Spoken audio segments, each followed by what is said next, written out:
This is the Lawrence County SportsNet, powered by LCAP. About to bring gold back to Lawrence County. Your home for the County of Champions. And how sweet it is! A state gold medal for the Union Scotties! And the Neshannock Lancers are your 2A softball champions. The trophy lifted high. The 10th seed Union Scotties are WPIAL champions. They're not a Cinderella story, a championship story here. And your 2023 WPIAL 2A Girls Champions, the Shenango Wildcats. The pitch from Bruce, here it comes. Look at this! Union wins it! The Union Scotties have rallied to win the WPIAL Championship. The top local athletes and the top sports moments all featured here, live or archived at lcsportsnet.com. 7 seconds. Working down inside and alley-oop the young gun. She'll strike it and score! Featuring over 100. We're coming to you live from Neshannock High School. It's WPIAL Baseball on the Lawrence County SportsNet, powered by LCAP, and your first pitch delivery just right there as we get ready for today's contest between the Neshannock Lancers and the Shenango Wildcats. We'll get you the full starting rosters here in a moment. I'm James Dotson. Here pinch hitting for the moment. Jay Moan alongside as well as we get ready for today's contest. First, Jay, an 8-5 victory for Shenango yesterday, and here's the storyline. It's been a long time since Shenango has a sweep of Neshannock baseball in the same season. You said it was back in the early 2000s last time I had a sweep? At least before 2004. That's as far back as we could go with our records. And, yeah, back to 2004, never a sweep. So we'll see how that plays off here today as this 2-1 pitch is drilled down just inside the third base line. That is a fair ball and a leadoff base hit. Thinking about two, but a good play from left field by Adam Rickle to get it and throw it in time. Santangelo held to a single. Benny Santangelo leading off with that single. Now comes Trey Ross, the second baseman. Let's take a look at the full starting batting order here for the Cats. Santangelo, Ross, Patton, Hooks, Malley, Campoli, Hauk, Antarok, and Rowe for Shenango in their road gray uniforms. We have a guest commentator on here as well. That's it. They brought Santangelo back, so did they end up ruling that foul? They must have. I didn't see that either. So interesting there that he apparently is not. Both of us were looking at our scorecards. Yeah, I never saw a signal from the home plate umpire, so nonetheless, a payoff pitch now coming on the 3-2, and it misses outside for ball 4, so a leadoff walk drawn instead. So either way, leadoff man on base for the Cats.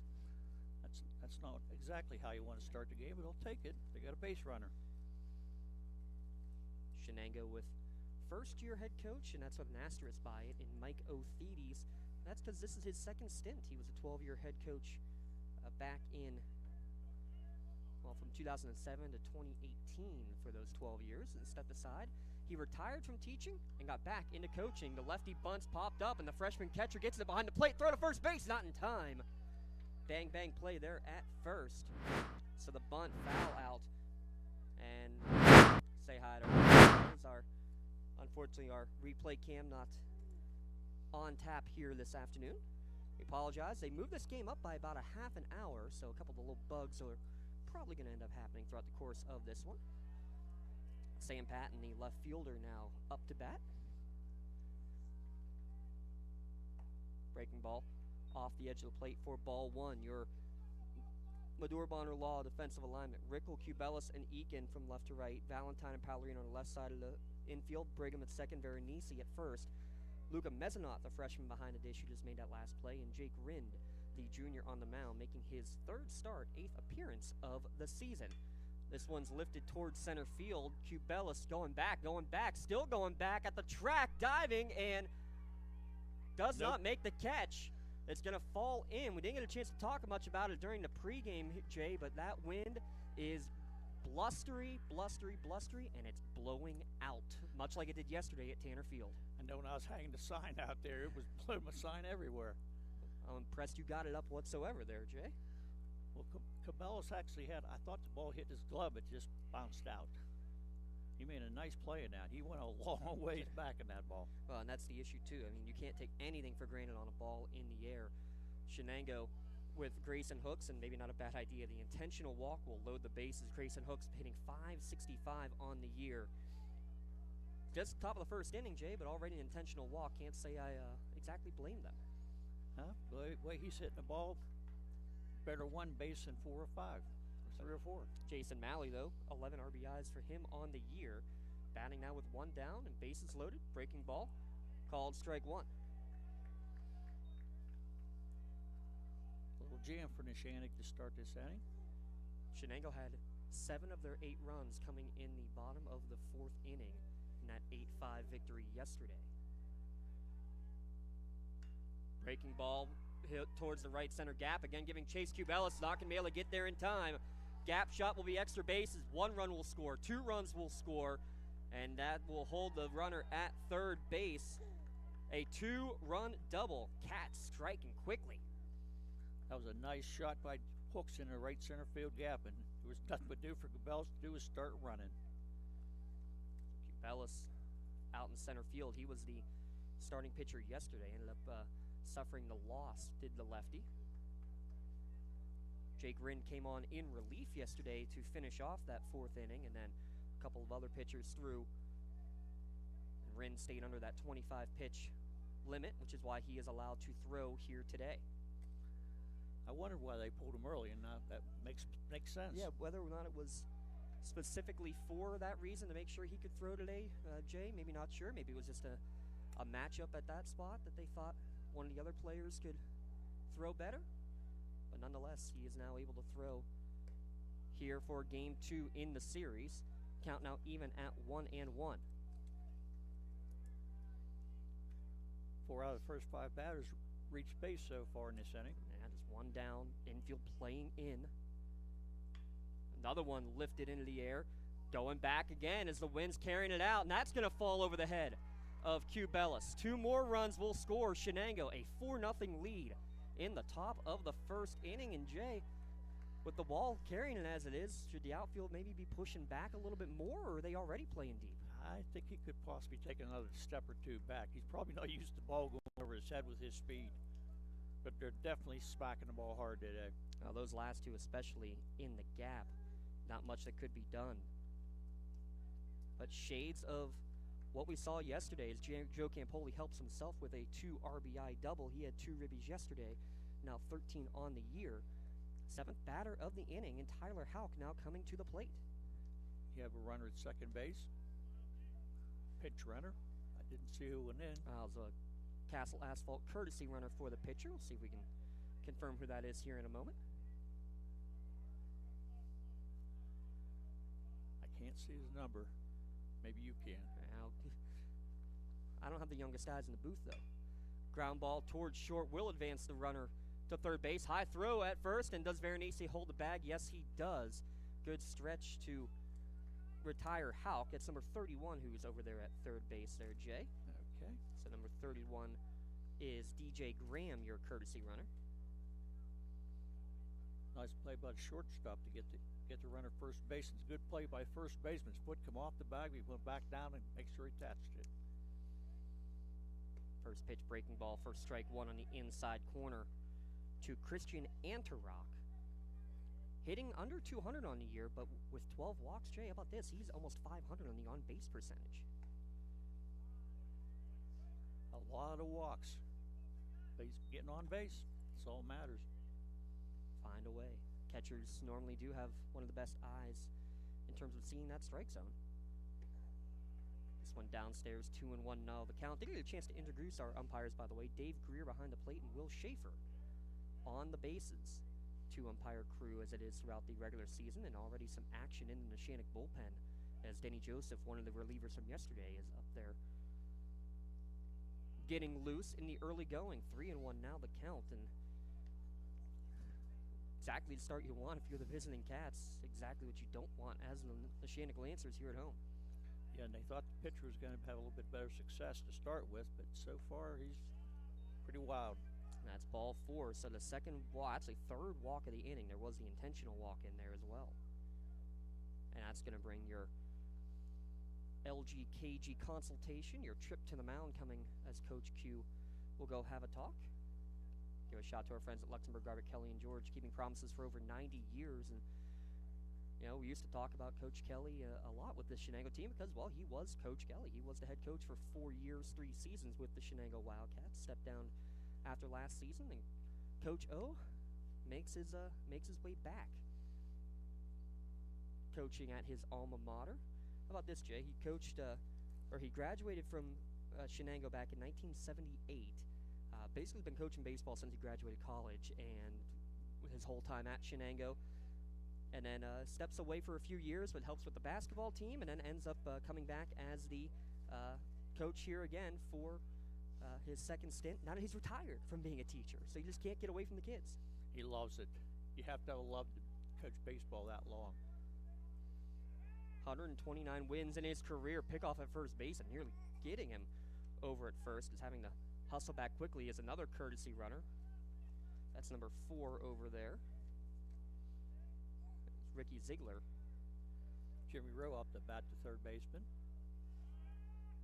So Neshannock has already, Shenango has already batted through the lineup. Here in the top of the first inning, 4-0 your score. They need a big out here.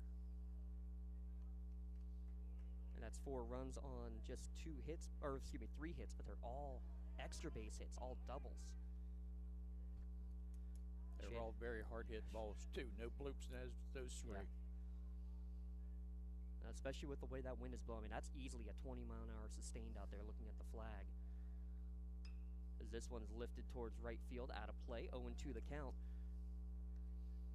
0-1 the count. That was the first pitch of the at-bat. But that's exactly it, Jay, is you're able to get a ball hit even decently well. If it gets up in the jet stream, it's going to carry. Allison, the outfield all seems moved in quite a bit.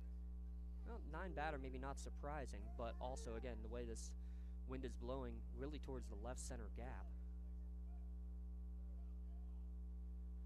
I mean, how strong is the wind? It knocked over our strike zone cam that you're watching now a couple of different times already. Count even at 1-1 to Jimmy Rowe, 241 hitter out of the 9-hole.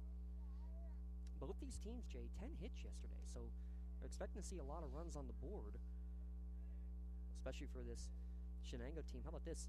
They're averaging over 10 runs scored per game as this one's fisted down the first baseline, but just foul by a couple of feet. That might have brought both runners in the way that ball was going down the line.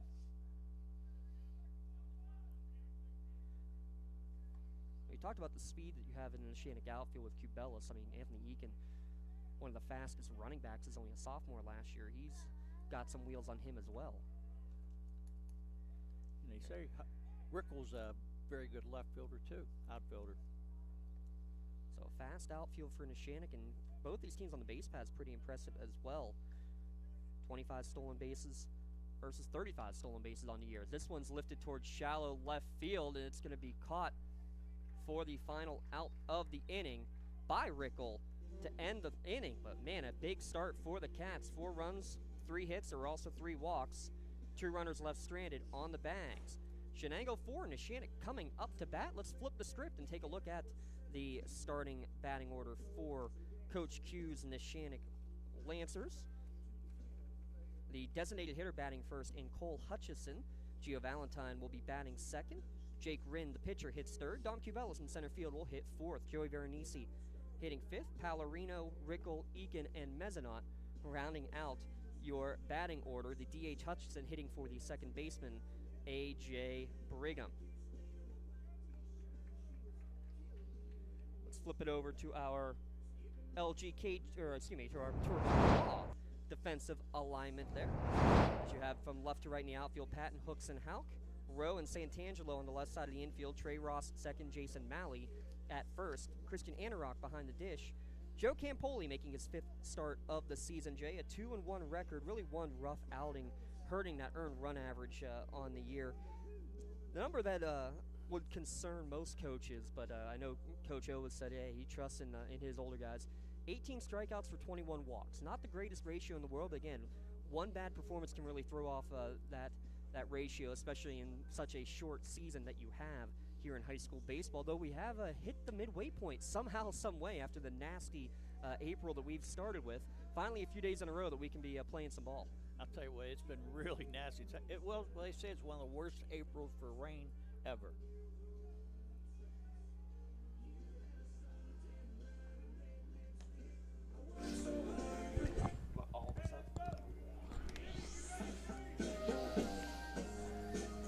And Cole Hutchinson, part of a storyline here for Neshannock. Talk about the walking wounded, really. Cole Hutchinson was the starting left fielder for most of this year.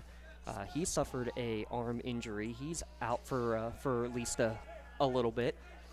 And the normal designated hitter not in the lineup tonight. The normal cleanup hitter as well, Jay, in Boyd Kurtz, out of the lineup with an elbow injury he suffered when he was a relief pitcher in a non-section game on Friday.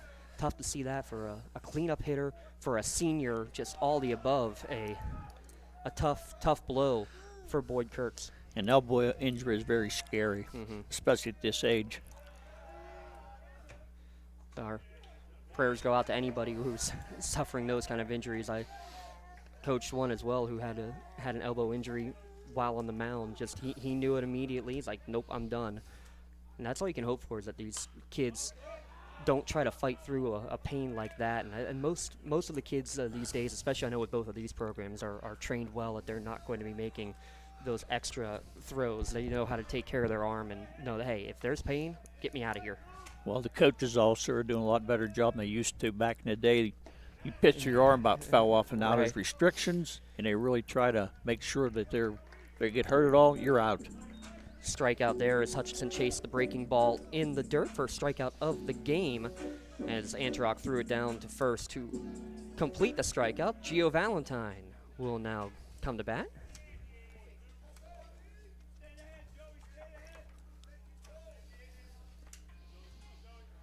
If you're just joining us, a early start here at Kirkwood Field, and 9 batters to the plate in the top of the first for Shenango. 3 doubles and 4 runs on the board. Plus they had the 3 walks also. Yeah. They say walks come back to bite you, and they definitely did in the first inning. I like the idea of that intentional walk too, by the way. Didn't get a chance to talk about it much because Shenango came out swinging and then some. But loaded the bases, and Shenango made them pay. 2-0 pitch, and holding his swing is Valentine. So 3-0 the count to the LGKG March Athlete of the Month for his outstanding work on the hockey rink, I should say. And now translating over to the baseball diamond, a 4-pitch walk drawn. Jake Rind will now try to make up for the top of the first inning, and he did a great job of doing his job at the plate yesterday in the first game of this series. 3 for 4 with a couple of RBI in that game. He hits the ball very well. Breaking ball for strike 1. Lefty pitcher 2 here today with Campoli. Jay, any real difference that you see when making a lineup, if you change anything, especially at this level, lefty versus righty pitcher on the mound? At this level, I wouldn't do it. I think sometimes those facts just don't make sense to me. Turns into overthinking at times. Yeah. You should be able to hit left, right, doesn't matter. If you're a hitter, you can hit anything. Chopper towards third base. Rose only play will be to first, and in time to retire Rind, though Valentine does move to second base. On the play, 2 down. And now Dom Cubelis, the cleanup hitter today, coming to the plate.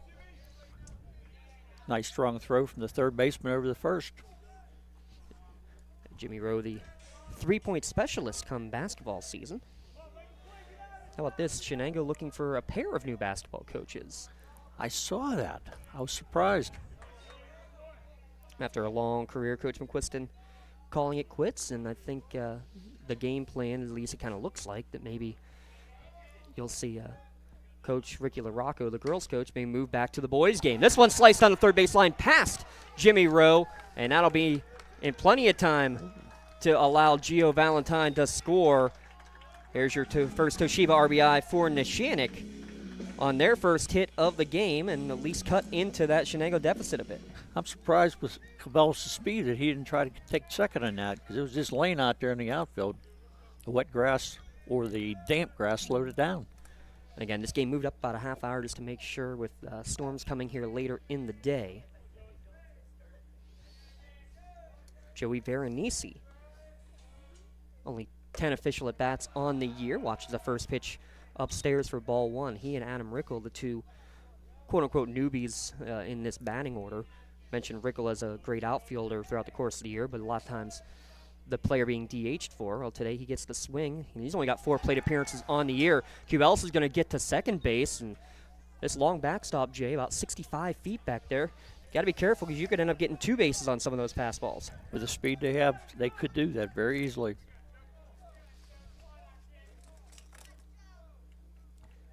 $35 swiped bags on the year for Neshannock, 25 on the year for Shenango. And this game is going to be huge for playoff implications as well. We'll take a look at that throughout the course of our broadcast. This one's foul back to the screen, 2-1 to count. Coming in, Riverside and Mohawk, top of the section at 7-0. Jay, they've already clinched the playoffs. Can't wait for the section finale, season finale series between those two teams. But then Shenango and Neshannock right now are 3-4. Neshannock come in today 6-6, and Shenango come in 4-5 for the year. Count now 2-2 to Veronese. Looks down at his arm. That wrist coach, as Lee loves to call it. Do you like that or not? I'm getting used to it, unfortunately, I think. Swung on and missed. Second strikeout of the inning. Neshannock does get a run in response, though. 4-1, Shenango leads the Lancers at the end of one. We'll be back in a moment. It's the Lawrence County SportsNet, powered by LCAT.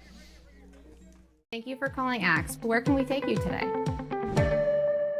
To work, to the store, to Grandma's house. AXE can get you there, but it's much more than a ride. It's a joyride. I'm helping people. I'm getting them out of their house. I'm taking them to their doctors, to the grocery store. They say I'm entertaining.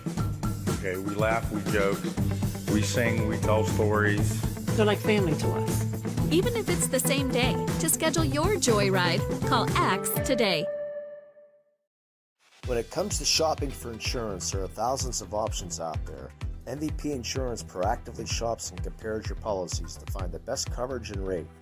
Josh Madure and David Verratti want to provide you with a level of personalized service that you know that you are the MVP of their agency. They simplify insurance so you can live stress-free. Visit one of the locations in Xenia Leopold or in New Springfield, Ohio. Call MVP for the win. Proud sponsor of the MVP of the game on the Lawrence County SportsNet.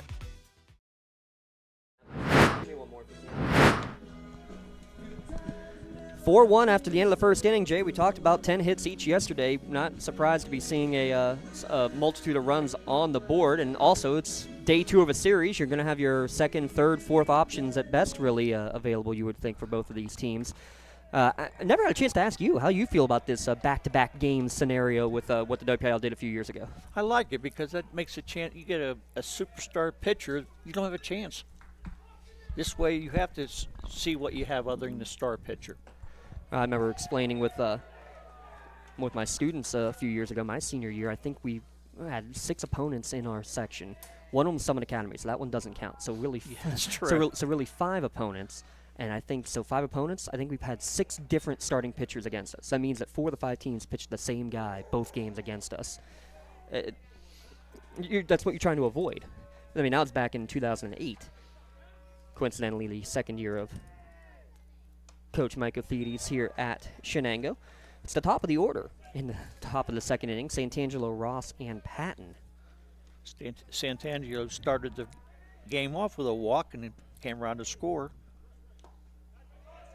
Count now 2-2. It looked like it was a leadoff single down the first base line, but then ended up being ruled back for just barely foul.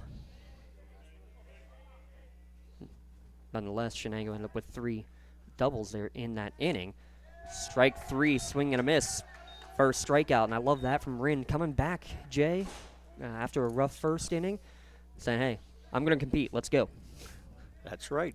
Give him credit. He threw a lot of pitch in the first inning. I'll get you that official count here when we can. In the upper 20s, though, for sure. Oh, definitely.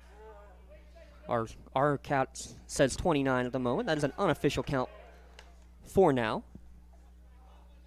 We'll get you the official numbers here in a moment as that breaking ball catches the outside corner for strike one. See how many pitches he's going to pitch today then. Looks like he's going to go. Wow. Strike two. Again, good backdoor breaking ball. Just caught the outside corner. I don't think Ross agreed with it, but he had a 3-run triple yesterday, did Ross. He's swinging on the 0-2 ground ball to Brigham at second base. Has to hurry and does get the speedy Trayton Ross out at first. And what a difference an inning makes. 2 up, 2 down.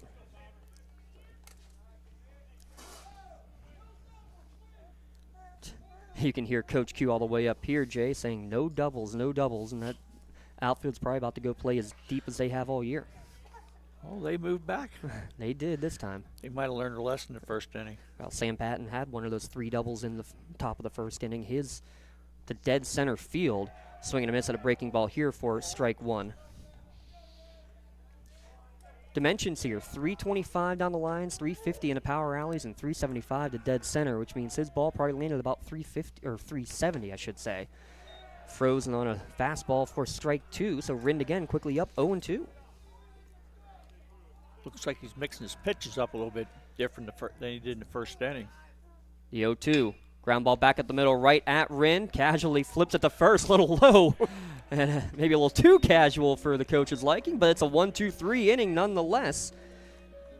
And we'll be back in a moment. Shenango leading Neshannock 4-1. Bottom of the second when we return at lcsportsnet.com. Firefly Solar is a proud sponsor of LC SportsNet. From our regional business partnership to our community benefits agreement with local schools, Firefly Solar is dedicated to being an outstanding neighbor and beacon of economic support to the Lawrence County community. Let's create a stronger energy infrastructure while preserving the agricultural beauty of Lawrence County. Visit fireflysolarpa.com for more info about the Firefly Solar project. Firefly Solar, creating a brighter future in Lawrence County.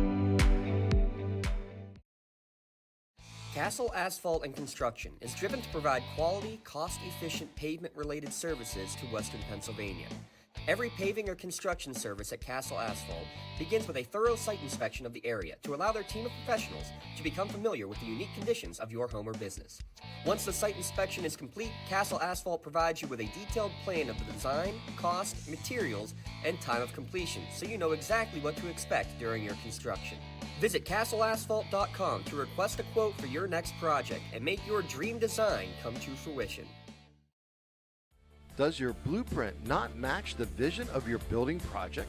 Not with Creative Edge Architecture. From concept to creation, Jeff Measle will help tackle the complex problems, creating design solutions and construction experience. Creative Edge gives you the edge design and construction meet.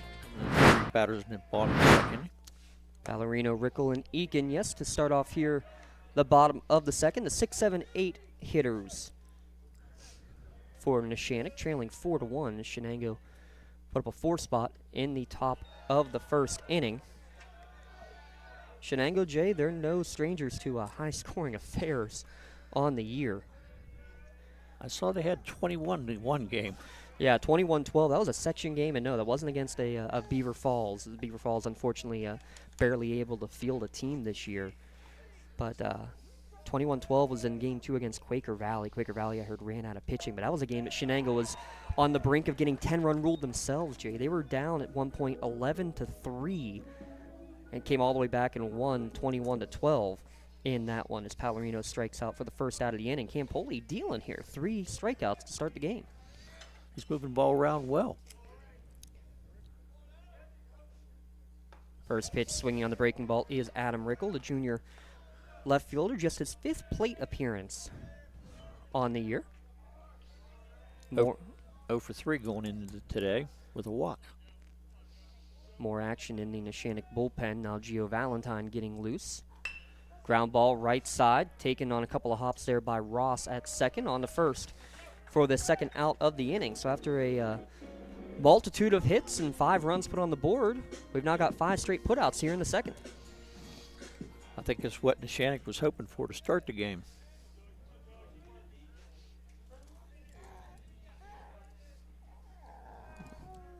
We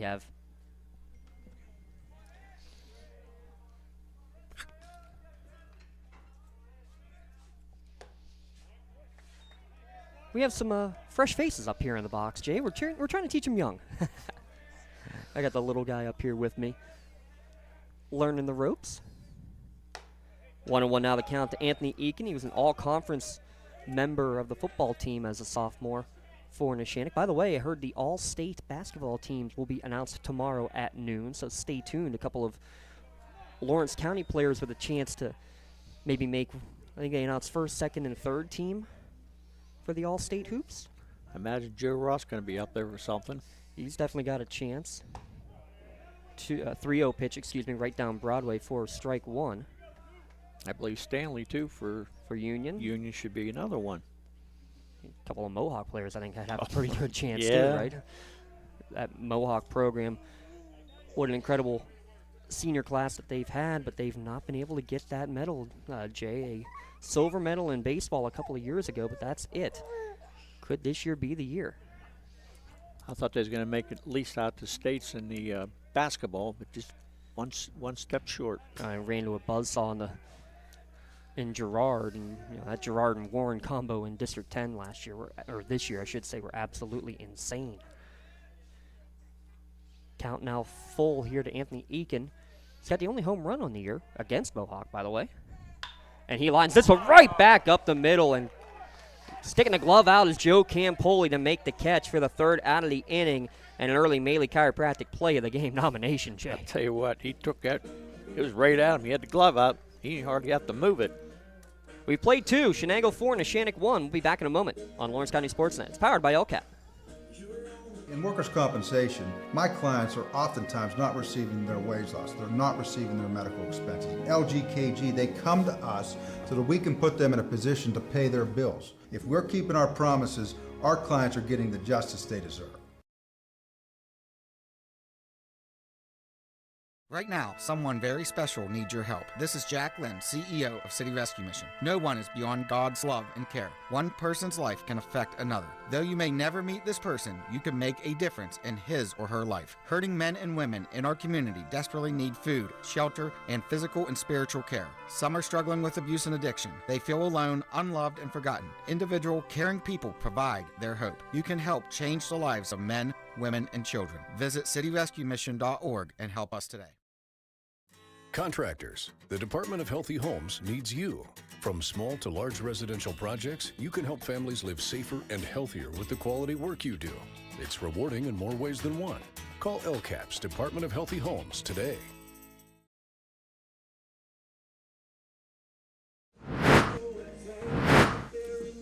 Two innings complete here at Neshannock High School. Shenango with a 4-1 lead over the Neshannock Lancers. Glad to be here. I'm James Dodson. Tim Continenza's on the way, so that means we're going to have a little fun. Jay, take it over for inning number 3. Let's have some fun. Okay. Grayson Hook up to bat. Grayson Hook, Malley, and Campoli is going to be the batters in this inning. Hooks walked in the first inning and came around to score. Part of that 4-run first. Oh, ball out of the, looked like out of the bullpen. Set call time for a second. Now we got batters back in the box. Looks like an easy play for the second baseman.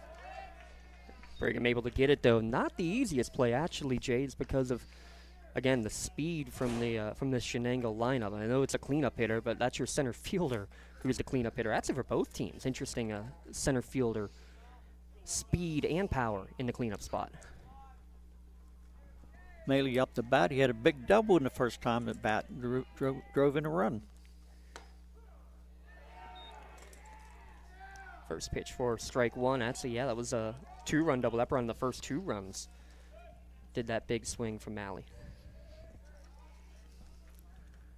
Rin seems to be settling down a little bit. That's a better ball. Yeah, caught in center field. Cubelis playing a little deeper this time, but that one you could hear off the end of the bat too, Jay. Nice, easy fly ball. Better than the last 3 came at him. Took about 2 steps over and 1 back. And he's probably just happy for that. I think he ran a mile in the first inning alone. He knows he's playing a little bit deeper, though, this inning. Yes, absolutely. In fact, all 3 outfielders are back 2 or 3 steps from the first couple innings. First inning alone. Campoli up the bat right now. He had the other 2-run double in that first inning. As a pitcher, he can still hit, too. Oh, yes. Now 13 ribbies on the year, and 2 yesterday, 2 today. That's the perfect example there, Jay, because that's an inside-out swing. Going the other way, down 0-2, doesn't matter. Wet with a pitch. Made sure he made contact. Might have choked up a little bit in the bat. So Tyler Houck will come to the plate. Oh, that's your Castle Asphalt courtesy runner there again. DJ Graham.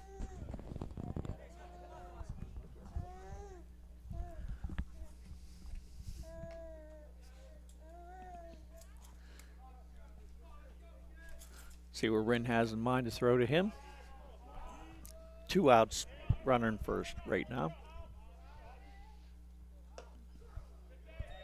Strike 1 called. Oh, you have a moment. Shout out Rob Nattell. He's also run about 1.5 miles as he's going back and out to make sure our center field cam isn't flying away. The wind has died down slightly. Good breaking ball there from Rind. Strike 2. 0-2 now. At the end of this half inning, Jay, we'll take a look at the Maley Minute.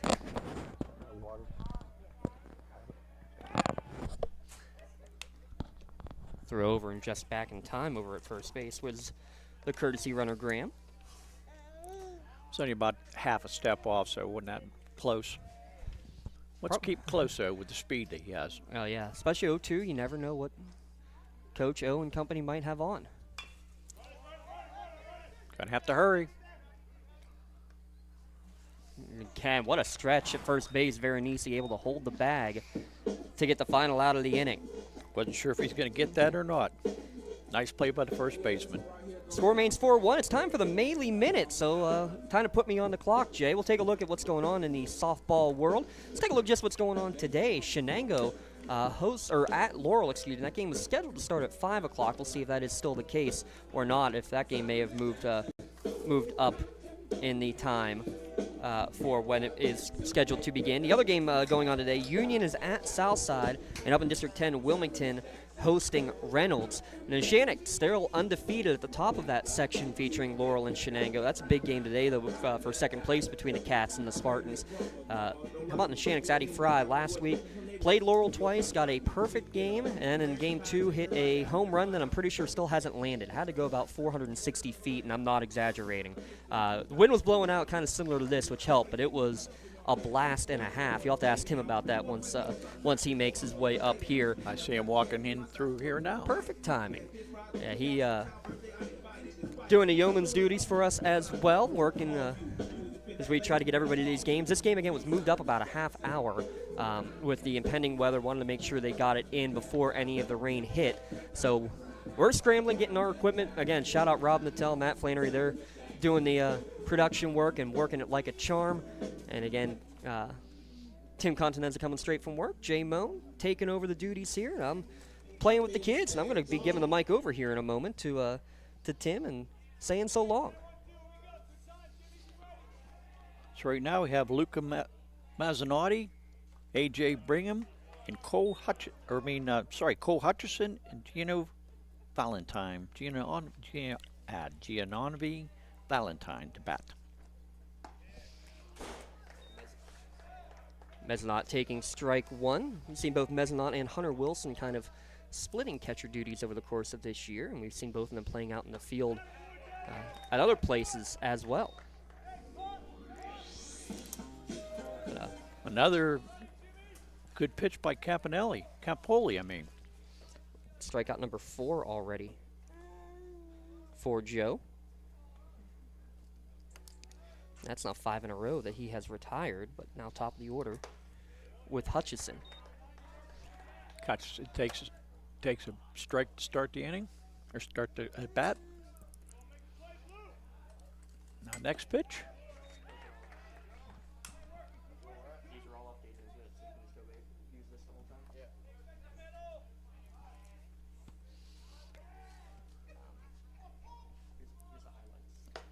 Here's the highlights. 4 runs first, 3 walks, but 3 doubles. Oh, wow. Wind was blowing a lot harder than this, and they all went over the center fielder's head, which is basically what happened yesterday, too. Yeah, that's what we got.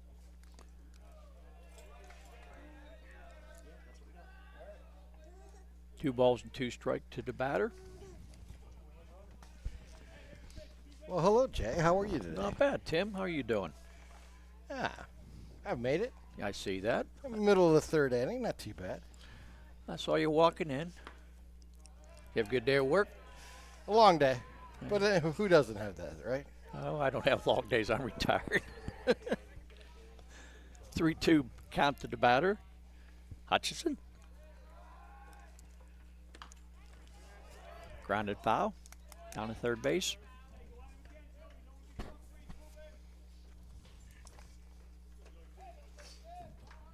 Hutchison bounced out to catcher his first time at bat. Campoli's really pitching a nice game. He's throwing a lot of strikes. There's another one. Swing and a miss.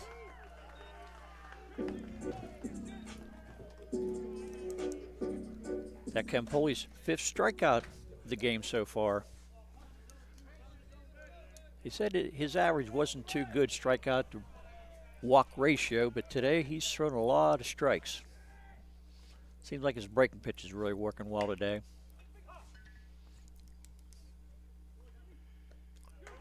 Nice scoop by the first baseman to get the final out of the inning.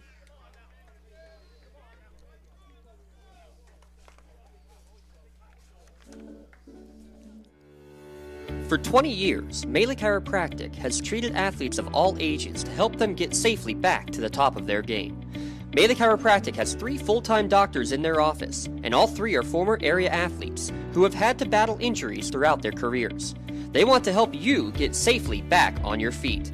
But more importantly, help stop the injuries before they happen. Prehab before you rehab. Attention all high school student athletes. During your sports season, a $30 visit to the Melee Chiropractic office includes an adjustment and/or all therapy is necessary. From the athletes of tomorrow to the weekend warriors and everything in between. Let Melee Chiropractic keep you in the game. For more than 120 years, people have been relying upon Martindale Hubbell's AV preeminent rating to select their attorneys. If you're involved in a workers' compensation situation, you should do the same. LGKG has been AV rated for over 40 years. Here we go. Keep on going? Yeah. Well, okay, thank you. Well, let's just say this. We're headed to the bottom of the 3rd inning, or is it top of 4th here? It's the top of the 4th. Top of the 4th. Okay, that's where I came in. All right. I'll tell you what. Let you do another inning, and then I'll take it from there. How's that? Okay, sounds good. All right. Jake Rinn had a little bit of a rough start, but he's settled in, and Shenango hasn't done much since the first inning when he got the 4 runs, but on 3 hits, but he also had 3 walks, 1 intentional. But since then, he's been under control.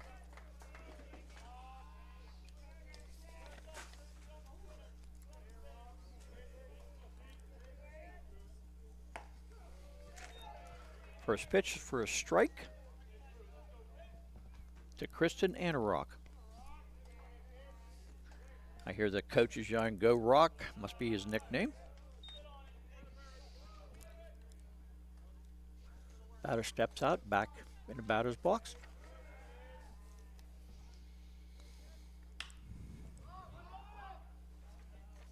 Looks like a nice pop up to the first baseman. Easy put out. Yeah, a little 3 unassisted there on the pop up. Jimmy Rowe up to bat. He flew out to the left fielder his first time up.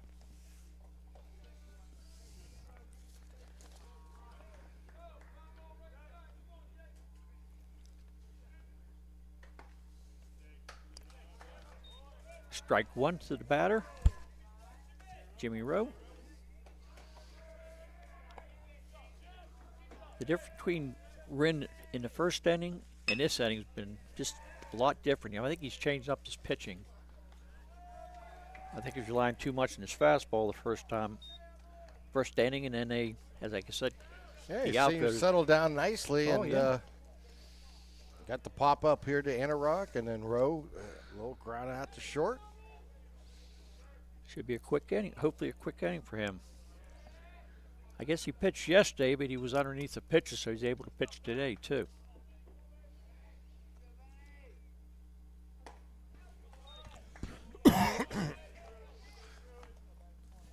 I was told you saw a long home run by Addie Fry. Yes, we did. Yes, we did. It was still circling the earth, I think. She got it up in its jet streams with the big winds that are going on, and it went about 40 to 50 feet beyond the fence. Oh, wow. Yeah. That's a nice cut. Just missed that one. I tell you what, he wants that pitch back. Santangelo, the shortstop.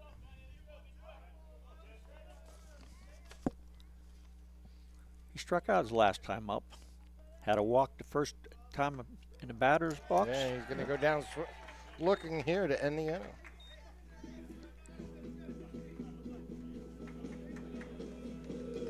It's only the second K for Wren.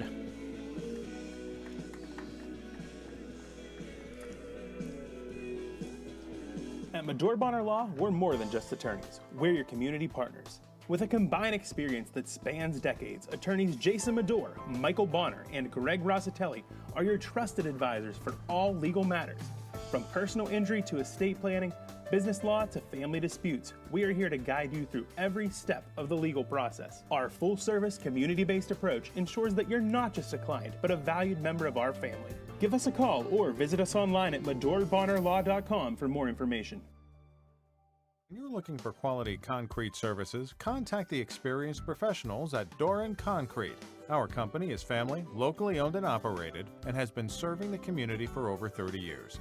Get residential or commercial concrete services for any size job. Our skilled professionals offer prompt and reliable services at an affordable price. We believe in the principles of honesty, integrity, and reliability. Get in touch with us for exceptional concrete services at prices that you can afford. As we move down to the bottom half of the fourth inning here, Jake Wren, Dom Cabellas, and Joey Vernesi, I believe it is. Vernesi, yes, okay. As he comes to the plate is Jake Wren, the pitcher. As last time up, he grounded out to third base. That first pitch was down low, ball one. Here's the lefty's delivery. And that's going to miss the plate, and it's 2-0.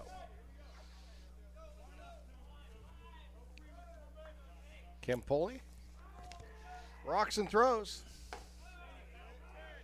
And he falls behind the batter, 3-0. I think that's the first batter he fell behind that far.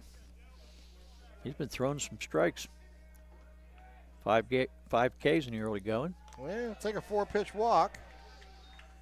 So, free pass there for Wren to start the inning.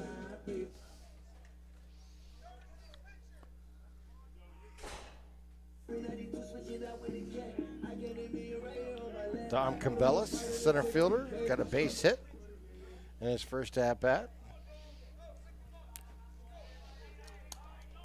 Cabellas he's the cleanup hitter as a center fielder, and Shenango's center fielder is a cleanup hitter, which is something you don't see too often.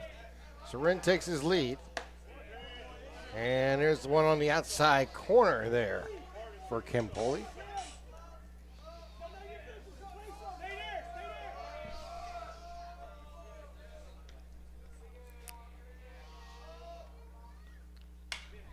Swinging a foul ball, third base side out of play. A little bit behind that fastball, looked like.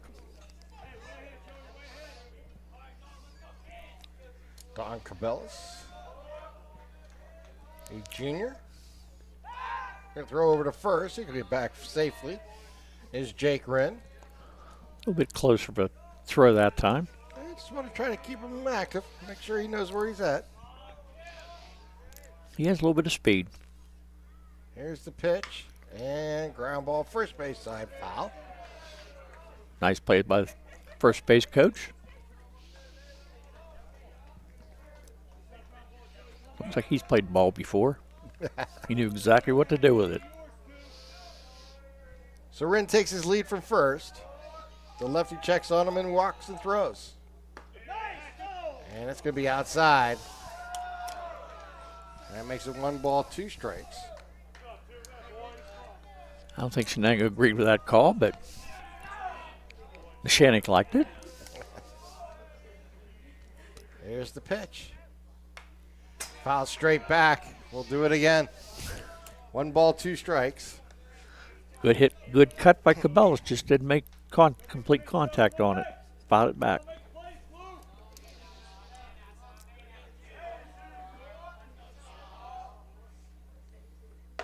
And that's going to be up high, and I'll even the count at 2-2.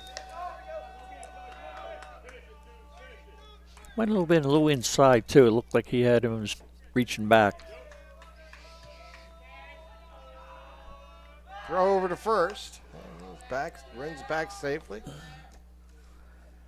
No rules how many times you can throw over in high school baseball. No, not yet. Thank goodness. Of course, batters don't leave the batter's box neither. So yeah. There's a swing and a miss. He goes down. On strikes goes Dom Cabela's for the first out of the inning. 6th strikeout for Campoli. Verno Nessi coming to the plate.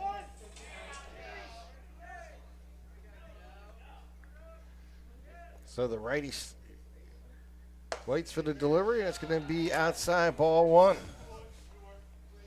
think it's a little high, too.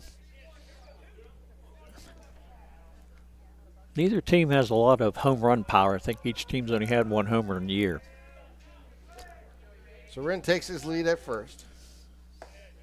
And an off-speed pitch is going to miss on the outside. And it's 2-0.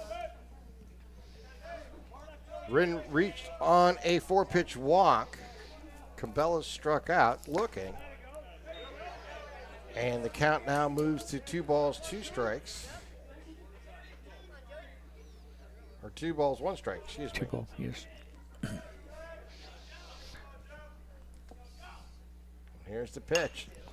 And it's going to be foul ball to the first base side, out of play. Evens count to 2-2. Yep. Number 28 steps in. Verno Nessi waits. Here's the pitch. There goes the runner. Throw down. It's a strike, and it is in time. Yes. So they'll cut down Wren, caught stealing. Perfect throw from catcher Christian Anarok. Yeah, he made a beautiful throw right down. It was a strike right down to second base. And Wren got a pretty good jump, too, it looked like. So he's cut down, and then, but we're going to get a ball 4 here to Verno Nessi, and he'll take first base on the walk. So the second walk of the inning. But Wren cut down on the caught stealing. Matt Pellerino up to bat. He struck out his first time up. And swing and a foul tip back.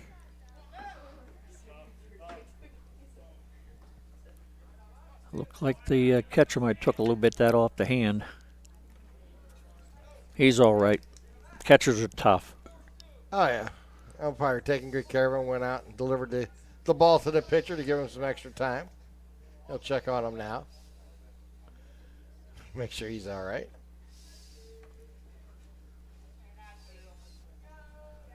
Nice of the umpire to do that. Yeah, it's the courtesy. Anybody who's ever been behind the plate, they learn that early in their careers. There's a swing and a miss. And it's 0-2 here on Pellerino. I did a little bit of catch in my earlier days, and you can beat up behind the plate a little bit. It's the roughest position on the diamond. There's no question about it. I was back in days when you could run the catcher over. Runner takes his lead from first. Well, it's going to go outside. Anderrock makes a nice play on the ball and keeps it in front of him. No One chance. ball, 2 strikes. No chance for Verosny to go to second.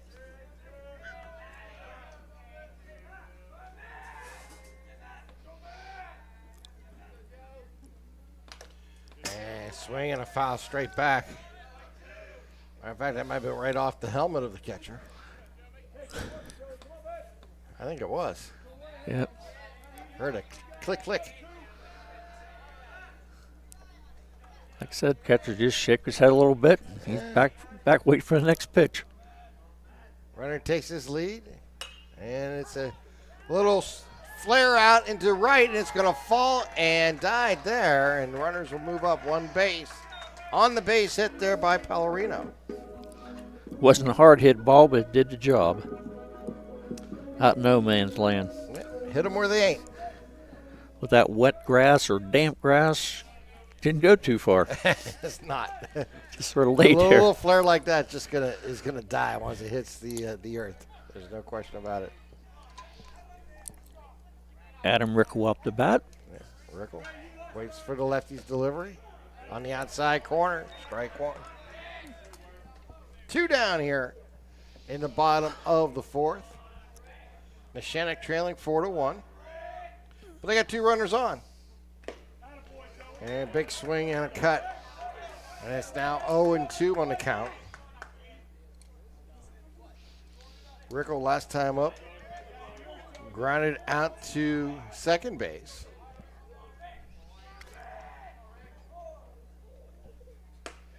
That's going to be outside and make it 1 ball, 2 strikes. Rickle usually doesn't bat too much. He's mostly DH for, but he's an excellent outfielder. I think it's only his 6th place There's another plate ground appearance. ball. This is to first, and he'll go first baseman unassisted for the 3rd out. And we have played 4 here at Neshannock, 4-1. Shenango's lead. Congratulations to our March LCAP Team of the Month. The Lawrence County SportsNet is proud to honor Neshannock Hockey as the March LCAP Team of the Month after winning their 3rd PIHL championship in the last 4 years. Congratulations to Coach Mark Multeri and the Neshannock Hockey Team, your March LCAP Team of the Month.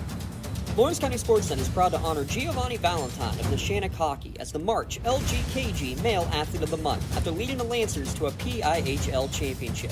LC SportsNet is also proud to honor Alexis Brewer of Laurel Wrestling as the March LGKG Red Zone Female Athlete of the Month for her journey through the consolation bracket to a PIAA 7th place finish. Congratulations and best of luck to Neshannock's Gio Valentine and Laurel's Alexis Brewer, the LGKG Athletes of the Month, presented by the Red Zone. Works in Progress Painting wishes a successful and satisfying season to all the Lawrence County sports teams and athletes. Work hard and bring honor to your team, school, and family in how you play. Joe Wright and his family have been providing painting, window cleaning, and other property services for business and homeowners in the Lawrence County area for over 10 years. Their goal on every project is to provide a meaningful service that honors their customer, God, and their family, and to have fun while doing it. Works in Progress is now booking interior painting projects for both residential and commercial projects. Call Joe today at 724-714-4294 to discuss your next project. And Jake Wren still on the mound here for Neshannock, entering his 5th inning of action. Ross Patton Hooks due up here for Shenango. Neshannock had people in the bullpen earlier in the game, but right now Wren's been doing a great job. Well, flare out to center field. Run there down by Cabela's for the 1st out. Like I said, first inning, they were really hitting Wren pretty hard. 3 very hard hit balls, doubles to the outfield, all over Cabela's head or beside him. But Wren seemed to change his pitching way, mixing the pitch up better. The left fielder at the plate.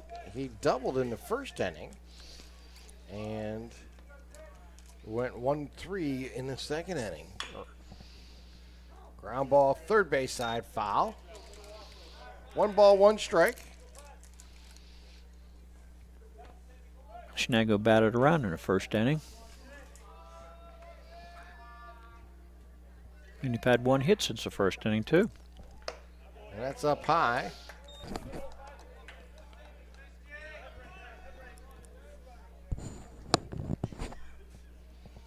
So we're in rocks and throws. And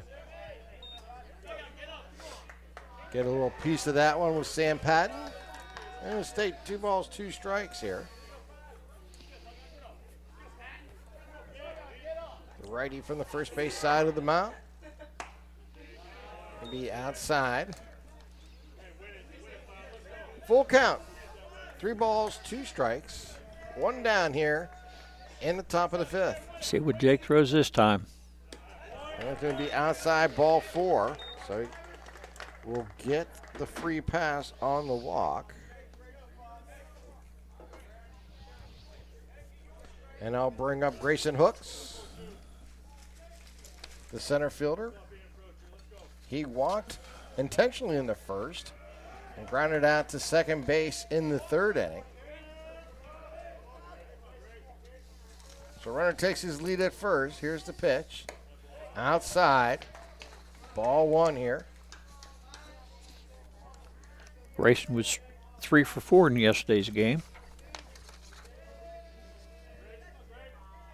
So Wren will deliver to the lefty batter. And a smash into the gap. And it'll be run down by the right fielder. He'll get the ball, and then only 1 base advance there by Patton as they quickly get the ball in, but a base hit here for Hooks. I'll tell you what, if Patton could have saw him fumbling the ball, he could have got to third base. He went in standing up and didn't really round the base too much. Jason Malley coming to the plate. Malley also doubled in the first inning. And flied out in the third, excuse me.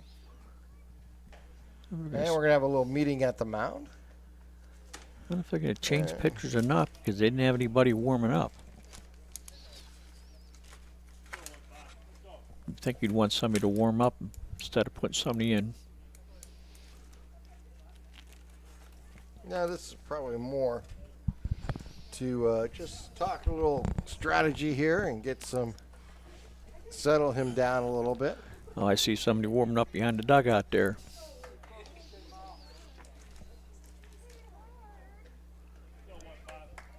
Trip to the mound and consultation time is LGKG Trip to the Mound time. Visit them online at lgkg.com for a free consultation. Your insurance company's not always on your side, but the law offices of Luxembourg, Garbert, Kelly, and George are. Yeah, power not to the mound, so I think it's enough talking, boys. Let's get this game going.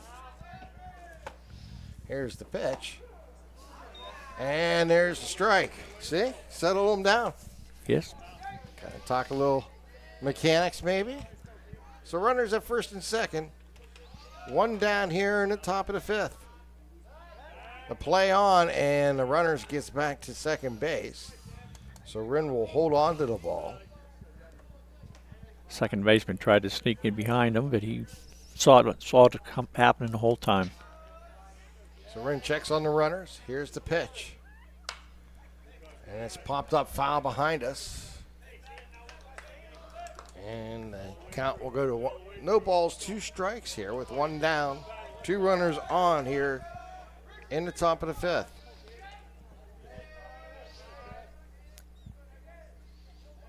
Bailey had a big double in the first time up. And here's a pop-up foul, first base side. Vernesi gets it and puts it away.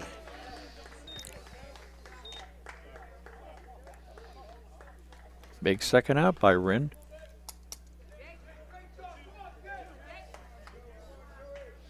So that's the second out of the inning, and I'll bring up Joe Campoli, the pitcher, for Neshannock.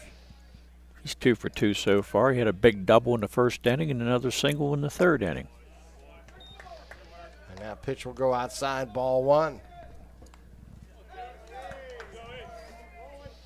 Soren checks on the runners. Here's the pitch. On the outside corner for a strike to even up the count at 1-1.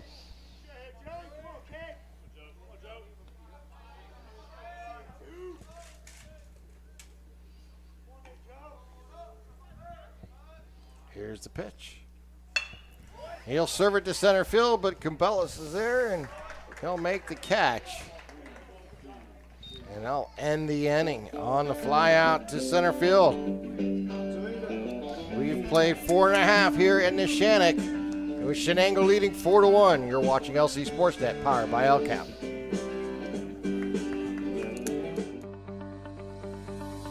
No two companies create the same way. Toshiba empowers the art of business by uniquely enabling businesses to work with tools designed specifically for them. In a constantly evolving world, business communication must be agile, efficient, and fast.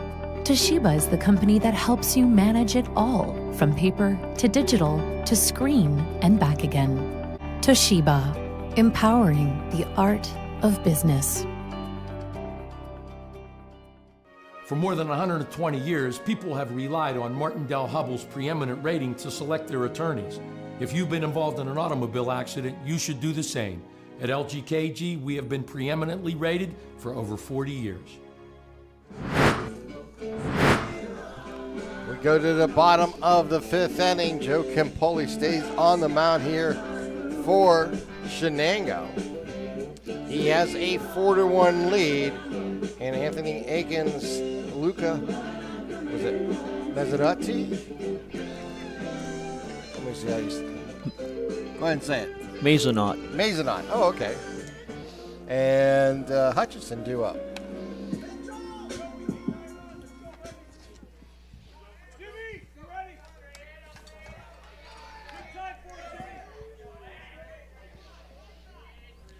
So we got Campoli getting ready to deliver. Ground ball into the hole, short and through for a base hit to lead off the 5th inning here for Shenango. Eakin last time lined out to the pitcher. Made a nice play. First the ball comes right at you, stick your glove out. Yeah.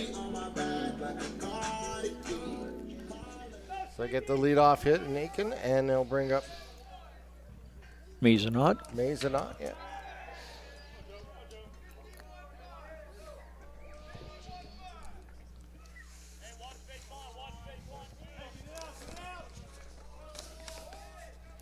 Here's the pitch, and it is going to be up high, ball 1.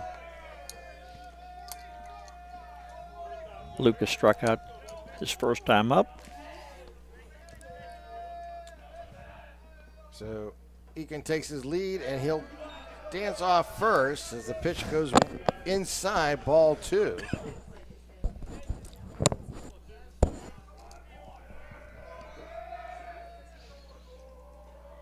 And throw over, and he's back safely. I think they're worried about Eakin trying to steal a base. Here's the pitch, and that's going to be inside, ball 3.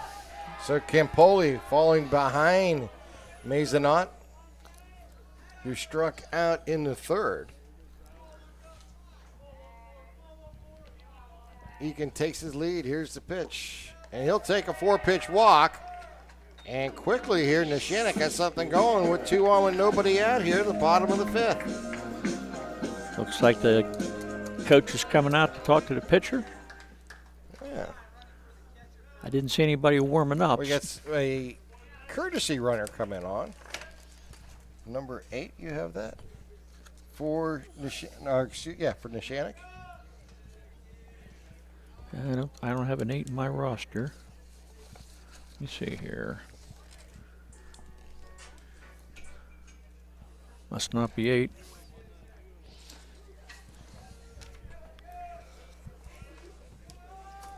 My eyes aren't as good as they used to be. Looks like a number 8. Maybe I'm wrong.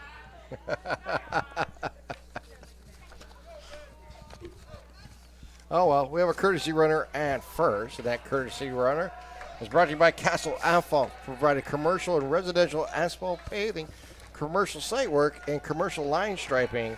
Visit them online at castleasphalt.com for more information. Request a free estimate today, and that pitch goes outside. Ball one. Campoli seems to be struggling a little bit. The first 3 innings he threw nothing but strikes. The last couple he's thrown a lot of balls. Yeah, he's falling behind again, 2-0. So, opportunity here for Neshannock to get right back in it, trailing by 3.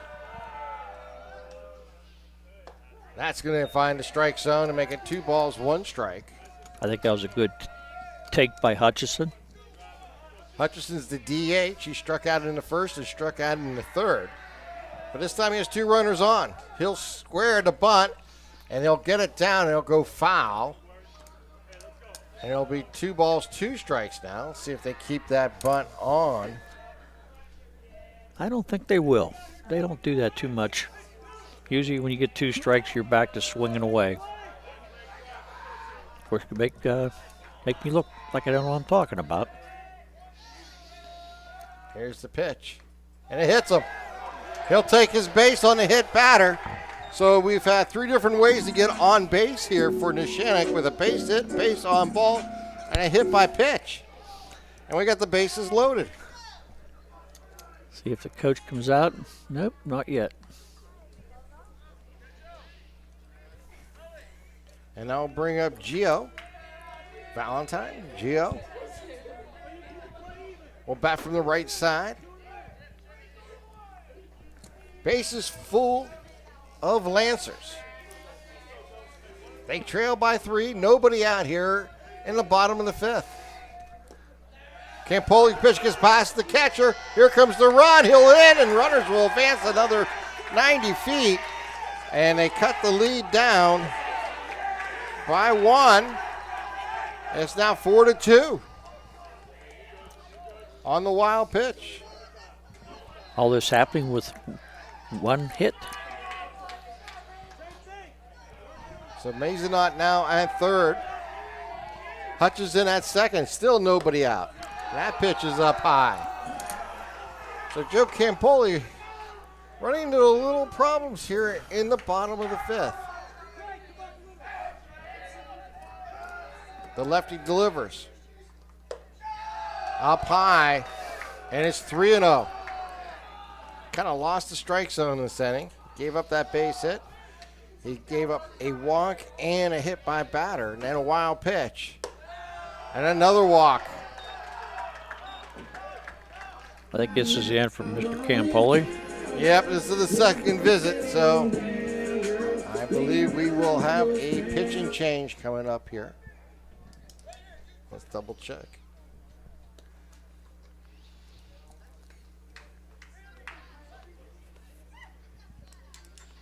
And yes, we do. Yes, we do. All right. So this pitching change, make sure to stop by the Red Zone on Wilmington Road in Neshannock for all your county sport apparel needs. Sporting goods, custom apparels, embroidery, and more. Voted the best in Lawrence County. That is, of course, the Red Zone. And we'll see exactly who they choose to bring in here. Looks like number 22. Yep. Which would be Jackson Biondi.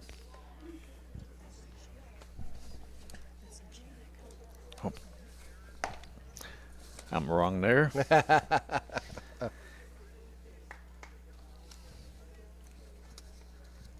Right here. Yeah, Kristen Anderrock. 28? 22. 22. Trey Ross. He has been playing second base.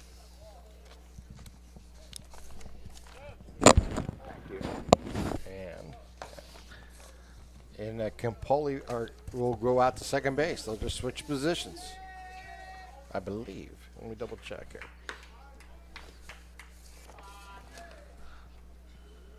It looks like Patton's at second base. No, you're right. And see where pitcher Campoli went.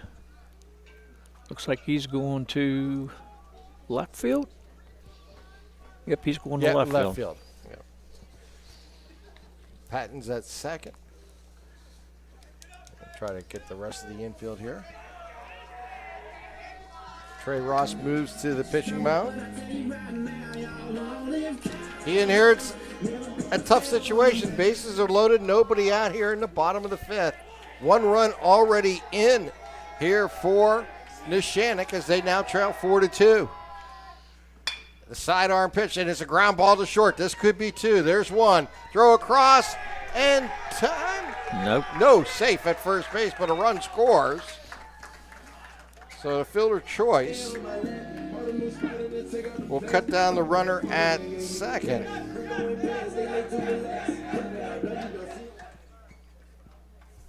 And that will bring up now Don Cabellas. And it's 4-3 now. And we have another courtesy runner coming aboard. Number 13 for Neshannock.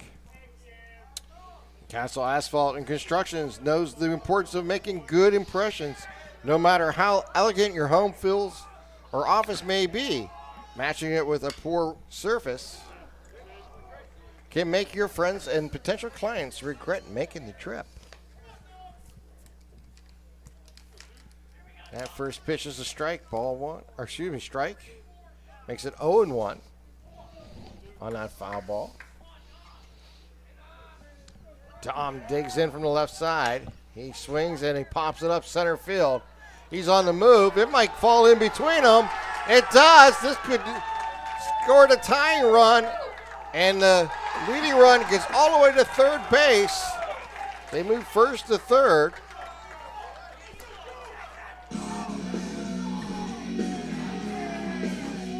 And Cabellas with his 2-base hit.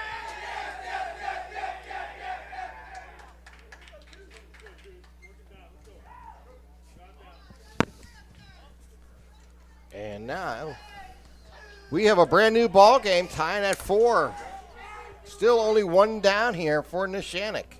I thought originally off the bat that center field's going to have a chance, but yeah, he wasn't even close to that. I think the wind might have helped that one out a little bit.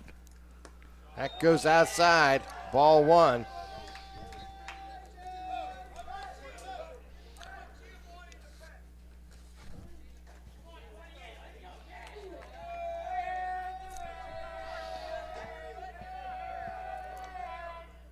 Here's the sidearm pitch, and that is going to be outside. Ball 2. 2-0. Ross just came in. He's recorded 1 out. The only out of the end so far. Yeah. Here's a swing and a miss, and it makes it 2 balls, 1 strike. That was on a fielder's choice by Wren. And then Don Cabellas hit the RBI double. Here's a right up the gut, the box for a base hit. That will score 2. And Neshannock with a big inning will take the lead now by 2.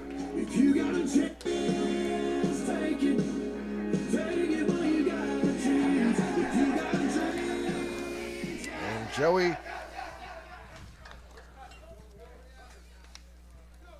Vernesi is coming to the plate.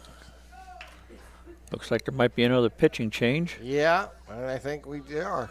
You are correct. I saw the coach going out. I believe the center fielder this time. I'll double check on me there. So this pitching change is brought to you by the Red Zone. Spirit Sales can help raise big money for your organization. Fill out the form at the Red Zone, and the Red Zone does the rest. Visit them online at theredzonesports.com and see how your groups can score big at the Red Zone. Looks like Grayson Hooks is coming in to pitch. I believe that's what I saw. Yep, I believe you are correct. Yep, number 42, it looks like, is on the mound.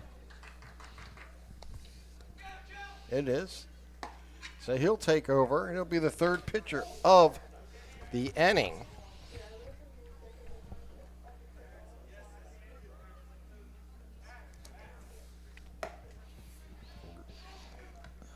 So Kempelli went the first 4+ innings. Ross went 1/3 of an inning. And now it's Grayson Hook will be on the mound, and he's another lefty. So we went with the lefty in Campoli, the righty side armor in Ross, and now back to the lefty in Hooks. So the southpaw will get the ball from the umpire as we get ready for action once again. And Matt. Lucas Walzer's pinch or the courtesy runner. Yeah. I remember that name. Mm-hmm.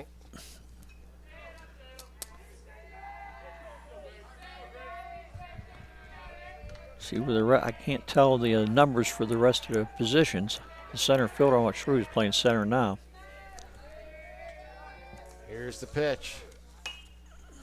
And now fly ball, foul, first base side and out of play. Matt Pallarino at the plate. He had a nice single the last time up.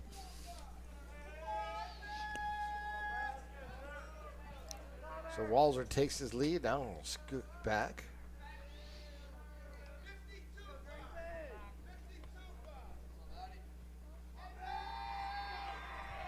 The lefty looks in. He'll check on the runner and makes the toss. Off-speed pitch, and he's ahead of it, and it's just foul going down the left side. Left fielder will pick it up and throw it in. Just a long strike, and it's 0-2 here for Hooks. For Hooks, on the mound. I think Walzer would have got the third base in that one. It just went out to left field and died. So Pallarino digs in from the right side. The lefty looks in for the signs. Checks on the runner. Here's the pitch. That's going to be outside. 1 ball, 2 strikes.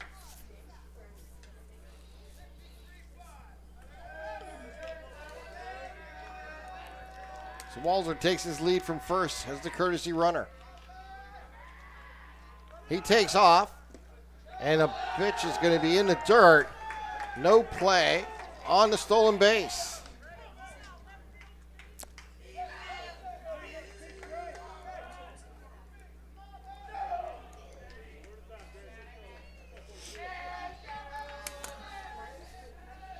Ball's in the dirt. The catcher couldn't come up with it.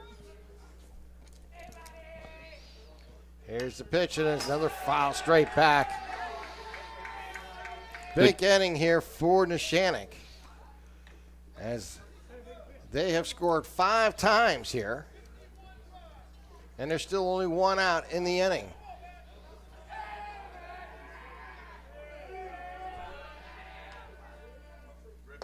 Swing and a miss.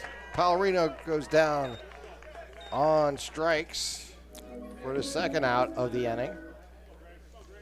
And Adam Rickle will come up, the left fielder. Ninth batter. Yeah, I was going to say, we'll complete the order here in the 5th inning.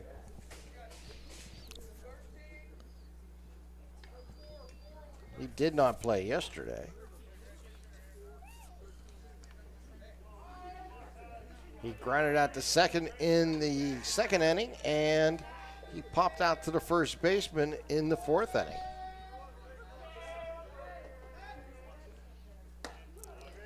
There's this on the outside corner for a strike.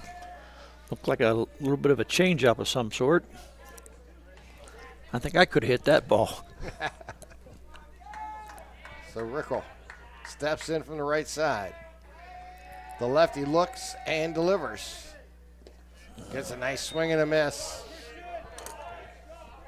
So Hooks even ups the count at 1-1. That's right. That's a correction. That's not Rickle. Oh. That's Hayden Tatterson. Oh, Patterson's at the Tatterson. Okay. I didn't even see him. They must have made a switch. Batter switch, that's all. Yeah. And there's a ground ball to the pitcher. He'll do it unassisted and get the final out of the inning.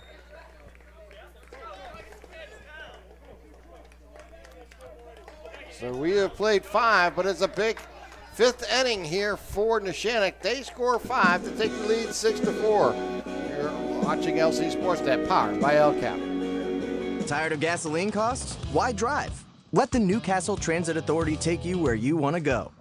Serving the city of Newcastle and stops throughout Lawrence County, as well as weekday service to Pittsburgh. Public transportation just makes sense. Why drive when you can relax and ride? For more information or for route schedules, log on to newcastletransit.org. The Newcastle Transit Authority, going your way. And remember, senior citizens ride free.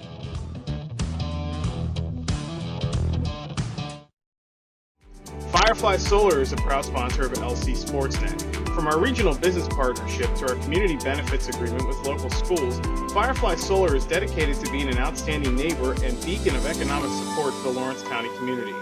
Let's create a stronger energy infrastructure while preserving the agricultural beauty of Lawrence County. Visit fireflysolarpa.com for more info about the Firefly Solar project. Firefly Solar, creating a brighter future in Lawrence County. Tyler Hauk, Christian Anderock, and Jimmy Rowe due up here to face Jake Grin in the top of the 6th inning as Shenango now trails this ball game. They've led throughout from the beginning of the top of the 1st inning, but they now trail by 2, 6-4. Hauk, Anderock, and Rowe up for the Tigers. Here's the pitch. And it's going to go out foul, first base side and out of play. Ren's done a really nice job since struggling in the 1st inning. They've only had 2 other hits. That's about it. Ground ball to second. He'll pick it up, scoop, and throw it away, over for the out. Nice routine play made by second baseman. And Christian Anderock, the catcher, popped up to the first baseman in his last at-bat. Walked into first. Ren delivers. Gonna be inside. Ball 1.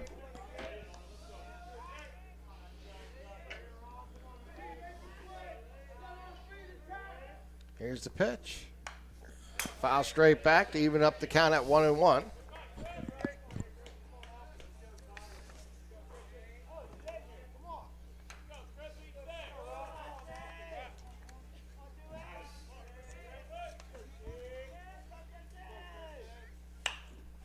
And another pop-up first base side out of play.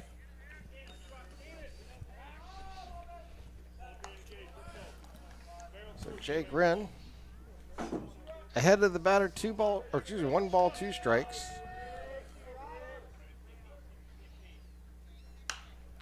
And another foul ball, and we'll do it again at 1-2. Just wasting in pitches. Well, they all count. Here's the pitch. Down low, 2 balls, 2 strikes.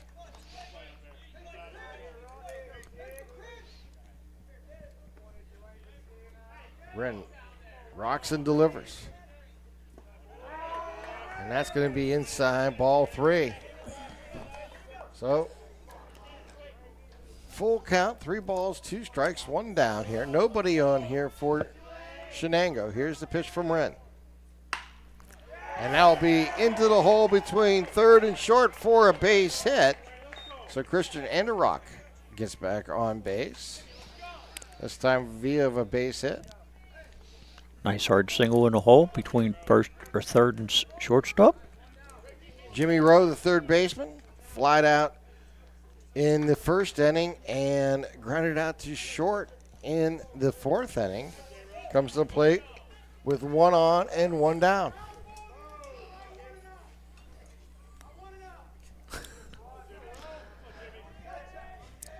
Coach yelling, "I want an out" for Neshannock. I think that's feasible to ask for, right? Throw over to first. And Anderock back safely. I think he's telling him if it's going to be a double play, take it. If not, make sure you get at least 1 of the outs. Here's one on the outside corner to even it up at 1 ball, 1 strike.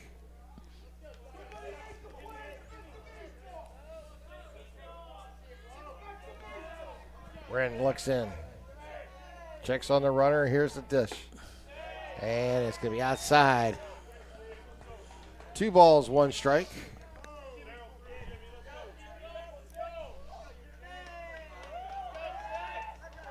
Here's the pitch. And that's going to be outside again. 3 balls and a strike. Boy, I thought he wanted that one. That was close. So Wren looks. Here's the delivery. Ground ball, third base side. Foul ball. Right by the bag. So 3 balls, 2 strikes. 1 down, runner at first here for Shenango.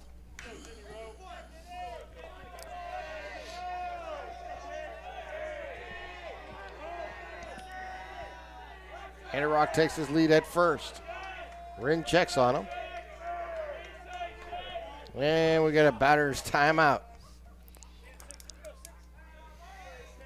He steps back in and we'll try it again here. 3 balls, 2 strikes, 1 down, runner at first. Top of the 6th. And another foul ball. He'll stay alive. Wren's been throwing a lot of pitches this inning.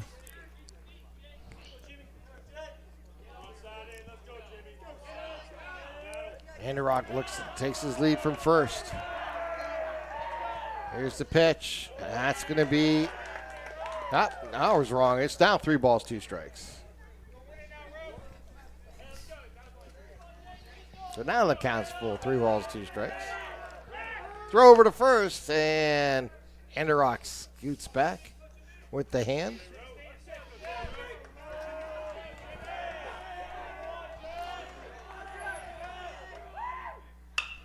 Ground ball, third base side. Bobbled. He'll throw across the diamond, and I think he's going to make the tag up high on the shoulder neck area. And we have the runner down. That is Jimmy Rowe. He got hit hard for that out. Second out of the inning and recorded 5-3 with the tag out. Runner will move to second base. That's Anderock. Looks like the runner's okay. Yeah, Gio Valentine's toss was a little wild up the baseline, and Venerosi made a nice play on it as he was able to make the play. And now he has a chance to squeeze it for the 3rd out on his pop-up, and does. And we have now played 5.5 innings here from Neshannock, with the Lancers leading Shenango 6-4. You're watching LC SportsNet, powered by LCAP.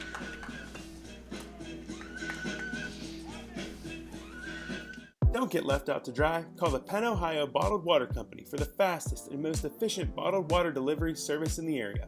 Penn Ohio offers bottled water ranging from 16.9-ounce bottles to 5-gallon jugs, perfect for your next event or office water cooler system.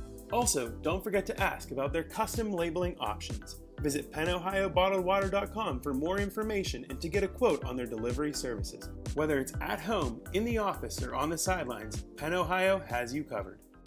I think the key to any attorney-client relationship is trust. My father told me a long time ago, the definition of personal integrity, it's really simple. Do what you say you're going to do. At LGKG, we've been doing that for over 80 years. GEM building contractors and developers have a proven record of performance on any size project. They bring value, local craftsmanship, expert management to meet any challenge. From design construction, from inspection to budget estimation, GEM Builder has been building our community for 70 years.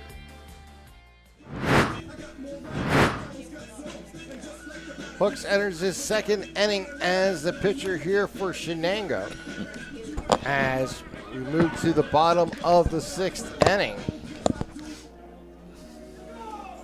Neshannock with a 2-run lead. That courtesy of the big 5-run inning in the 5th. They'd like to get another run or 2 here. They've sent 9 players to the plate. And they'll try it Anthony Aiken coming to the plate. He started last inning with a single. And going to nub it first base side. Foul. It'll be strike one.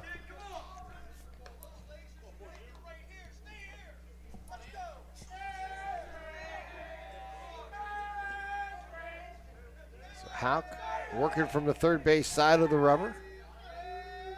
Hank delivers his pitch, and it's going to be inside. 1 ball, 1 strike. Grayson asking what was wrong with that pitch. The umpire, high. A lot of chatter coming from the Lancers dugout. And that's going to be up high. 2 balls and a strike.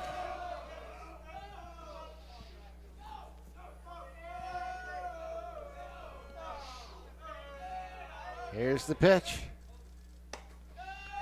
3 balls and a strike. Nobody out. Leadoff batter here in the 6th inning. Aikens waiting to pitch here from Hawks. And it's going to be ball 4. He'll go get on courtesy of a walk from Hawks. And Mazanot coming to the plate.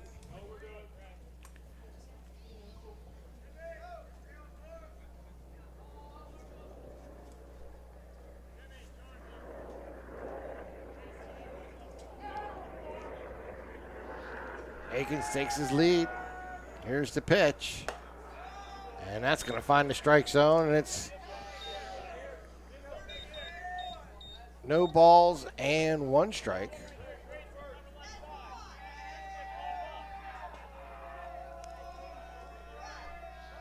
He'll square the bunt, and he'll lay down the bunt back to the pitcher. He fields it. Hooks will throw it across. It records the at, so the sacrifice is successful.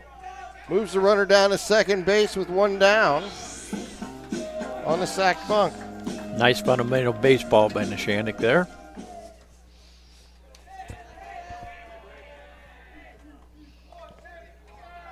Cole Hutchison, the DH. He struck out in the first and the second. Was hit by a pitch in the 5th and scored. And part of that 5-run uprising by the Lancers.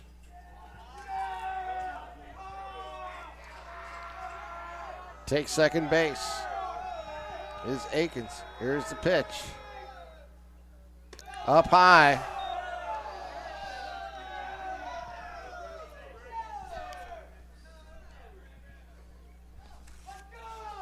Grayson's struggling a little bit with control here in this inning.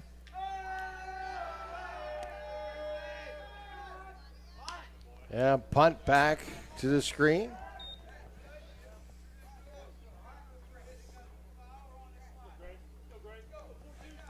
One ball, 1 strike.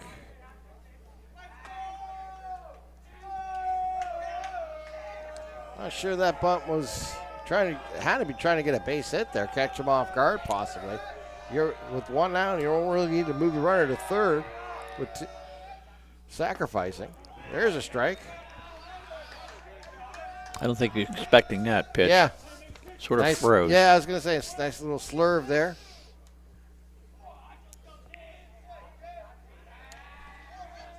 The runner takes his lead at second. Here's the pitch. And it's line right at the shortstop. He'll go unassisted and hit second base for the double play. And we have now played 6 innings here from Neshannock with the Lancers leading Shenango 6-4. You're watching LC SportsNet, powered by LCAP.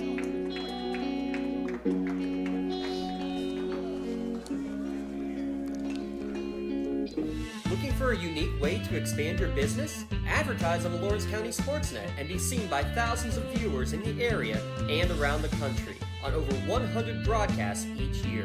Visit lcsportsnet.com and click Advertise with LCSN. Here at Shenango, the teachers and staff love their Wildcats. In the classroom or wearing the blue and gold, we have their back and we wish the Cats the best this season. This video is brought to you by the Shenango Area Education Association. In workers' compensation, my clients are oftentimes not receiving their wage loss. They're not receiving their medical expenses. LGKG, they come to us so that we can put them in a position to pay their bills. If we're keeping our promises, our clients are getting the justice they deserve. We move to the top of the 7th inning. Jake Wren still on the mound here for the Lancers, looking to close this game out if possible. He's gone the distance here for Neshannock. Like I said, I thought in the first inning he was going to pull him because they had bullpen action going the whole inning. Sometimes you get off to a slow start as a pitcher. Like I said, he seemed like he started mixing his pitches up, throwing into the more curves than he was at first. I think he's trying to go with the fastball at first, and they were on it. So it's Ross Patton Hooks due up here in the top of the 7th. Shenango trailing by 2, so they need base runners.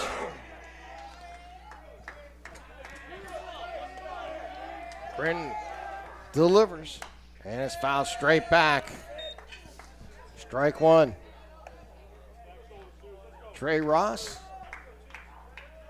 flied out to center field the last time up. Back in the second, he grinded out to second base. And here's a fly ball center field, and again, Cubelis is there for the out, so he duplicates what he did the last inning for the first out of the inning. Or I should say his last at-bat. Next, Sam Patton comes to the plate. He's the left fielder. Walked his last time at the plate. Shenango had 3 hard-hit balls in the first inning. They only had 2 singles since. Swing and a miss. He gets ahead of the batter. 0-1.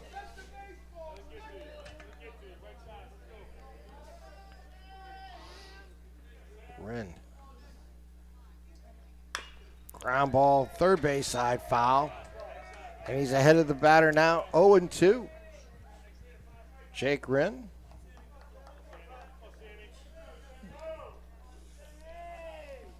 Gave up 3 hits in the first 2 since, only 5 in the ball game.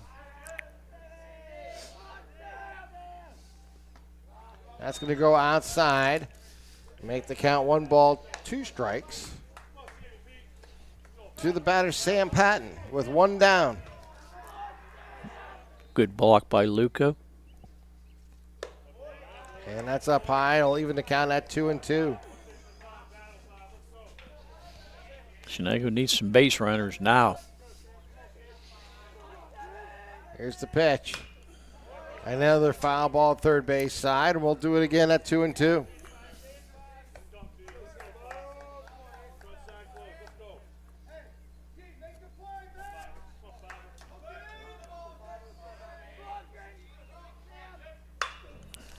Pop up, right field, or left fielder is there for the out. And they're down to their final out. It's Grayson Hooks, who came in relief as a pitcher, started at second base in this ball game. Hooks walked in the first, grounded out in the third, and got a single in the 5th. Hooks bats from the left side. And that is going to be at the outside corner by Wren. He's ahead of the batter, 0-1. Hooks had 3 hits in yesterday's game, 4 times up. That's going to even up the count at 1-1. You like these day next game day games? You like this, Tim, or not? You really have no choice with the weather patterns. You throw it across, and there it is. 1-3 will end the ball game.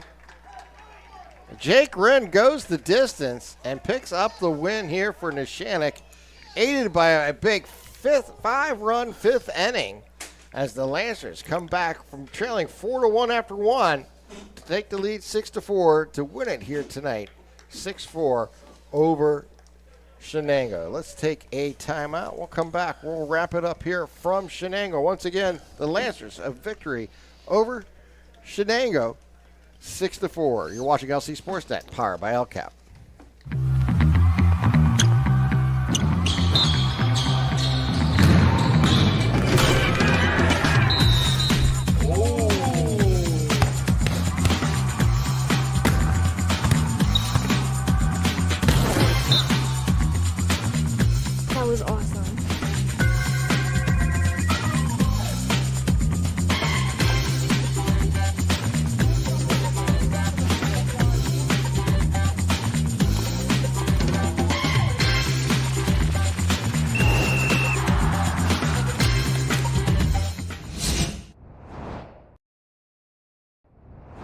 When the high school season heats up, make sure you have the best gear to support your school.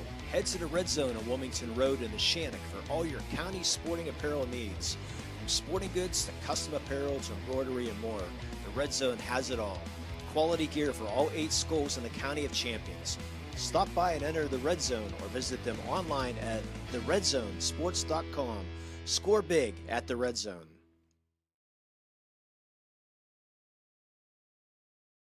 Tired of gasoline costs? Why drive? Let the Newcastle Transit Authority take you where you want to go.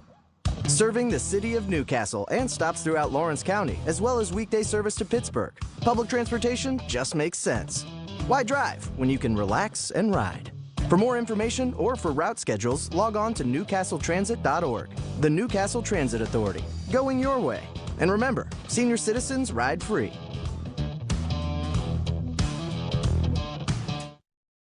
Castle Asphalt and Construction is driven to provide quality, cost-efficient pavement-related services to Western Pennsylvania. Every paving or construction service at Castle Asphalt begins with a thorough site inspection of the area to allow their team of professionals to become familiar with the unique conditions of your home or business. Once the site inspection is complete, Castle Asphalt provides you with a detailed plan of the design, cost, materials, and time of completion, so you know exactly what to expect during your construction. Visit castleasphalt.com to request a quote for your next project and make your dream design come to fruition. For 20 years, Melee Chiropractic has treated athletes of all ages to help them get safely back to the top of their game. Melee Chiropractic has 3 full-time doctors in their office, and all 3 are former area athletes who have had to battle injuries throughout their careers. They want to help you get safely back on your feet. But more importantly, help stop the injuries before they happen. Prehab before you rehab. Attention all high school student athletes. During your sports season, a $30 visit to the Melee Chiropractic office includes an adjustment and/or all therapy is necessary.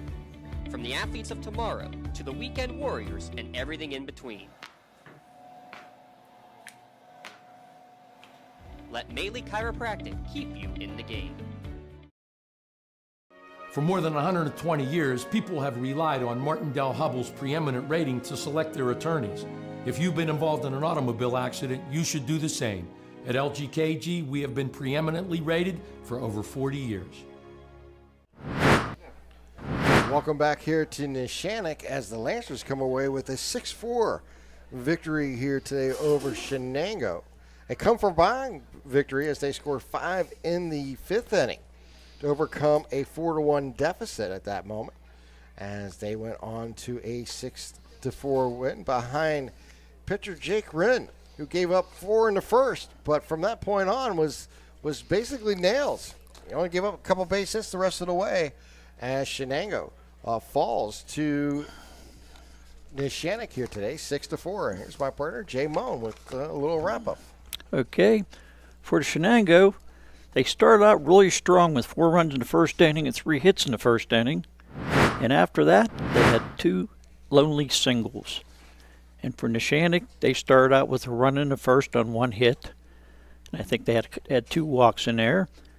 And then they come up with the 5th inning with 5 big runs with only 3 hits, but they had a couple walks in there. Hit by the pitch. Hit by a pitch. Like you said, they had all 3. Hit by a pitch, a walk, and a single. Yeah. And they come back with 5 runs, so the game finished up 6-4. All right, we're going to take another timeout. When we come back, we will have tonight's MVP and Player of the Game awards to give out here from Neshannock. Once again, our final score, 6-4, Neshannock, a winner over Shenango. We'll be back with our awards right after this. You're watching LC SportsNet, powered by LCAP. Castle Asphalt and Construction is driven to provide quality, cost-efficient pavement-related services to Western Pennsylvania. Every paving or construction service at Castle Asphalt begins with a thorough site inspection of the area to allow their team of professionals to become familiar with the unique conditions of your home or business. Once the site inspection is complete, Castle Asphalt provides you with a detailed plan of the design, cost, materials, and time of completion, so you know exactly what to expect during your construction. Visit castleasphalt.com to request a quote for your next project and make your dream design come to fruition. Just like going to the doctor, our homes need a checkup too. If your home is not properly weatherized, you could be at risk for symptoms that cause unhealthy ailments and higher utility bills. The Weatherization Assistance Program is the key to reducing utility costs and increasing comfort in your home. Services include an in-home energy audit to inspect your furnace and hot water tank, check for air sealing around windows and doors, and ensure adequate insulation and ventilation. Learn more at lcap.org or call the Department of Healthy Homes to get your checkup today. When it comes to shopping for insurance, there are thousands of options out there. MVP Insurance proactively shops and compares your policies to find the best coverage and rate. Josh Mathur and David Verratti want to provide you with the level of personalized service that you know that you are the MVP of their agency. They simplify insurance so you can live stress-free. Visit one of the locations in Zingleople or in New Springfield, Ohio. Call MVP for the win, proud sponsor of the MVP of the game on the Lawrence County SportsNet. And welcome back here to Neshannock as the Lancers come away with a 6-4 victory here. Come from behind victory over Shenango as they trailed 4-1 after one. But behind pitcher Jake Wren and some great offense displays in the fifth inning, where they took advantage of base runners as they led that inning off with a base hit, a walk, and a hit by pitch as they scored some runs. And one of the big deliveries of the game was Joey Vernonesi as he was able to get the RBI single, a two-run RBI single to give the go-ahead run and the insurance run for tonight's victory for the Lancers. So Joey gets our Maley Chiropractic Play of the Game Award. Maley Chiropractic is proud to present tonight's Play of the Game Award to Joey Vernonesi of Neshannock. Maley Chiropractic and the Lawrence County SportsNet is proud to honor Joey tonight for tonight's Play of the Game, and he'll receive a customized T-shirt courtesy of the Red Zone, a recognition of tonight's Play of the Game. Video of tonight's Play of the Game may also be featured on the Triple Live High School Sports Network standout platforms on X, formerly known as Twitter and Instagram, to view tonight's Maley Chiropractic Play of the Game and a full list of this season's top plays. Go online to lcsportsnet.com and click on Play of the Game. Congratulations again to Joey Vernonesi for tonight's Maley Chiropractic Play of the Game. Let Maley Chiropractic keep you in the game. Okay, the MVP has to go to Jake Wren. He pitched a complete game. Only 2 Ks, 3 walks, and he had 2 in the first inning, and after that he settled down, and they only had 2 hits from the first inning on to the end of the game. He pitched an excellent game. MVP Insurance is proud to present the MVP of the Game Award to Jake Wren of the Neshannock Lancers. Jake, MVP Insurance, and the Lawrence County SportsNet are proud to honor Jake as tonight's MVP of the game.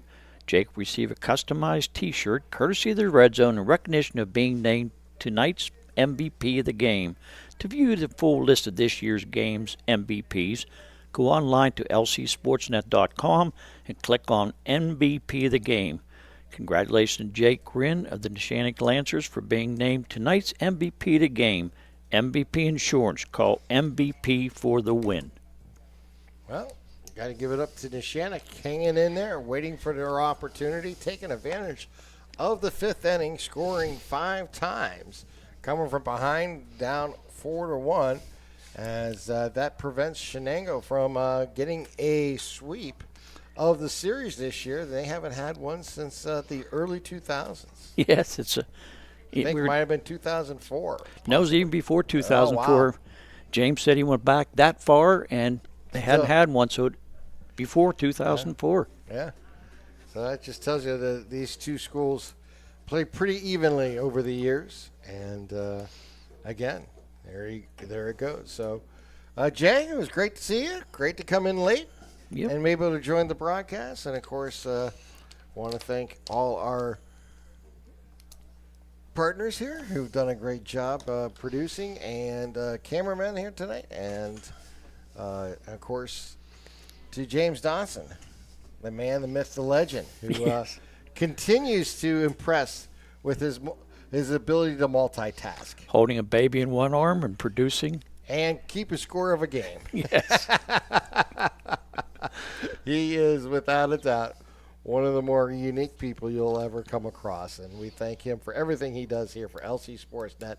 So for our crew, I'm Tim Continenza, wishing you all a wonderful good evening. Once again, my partner is Jay Moan. I'm Tim. We'll talk to you next time right here on LC SportsNet, powered by LCAP. Have a great night, everybody. I think that went pretty darn good. Yeah. That's the first baseball game I've got to do this year. There you go.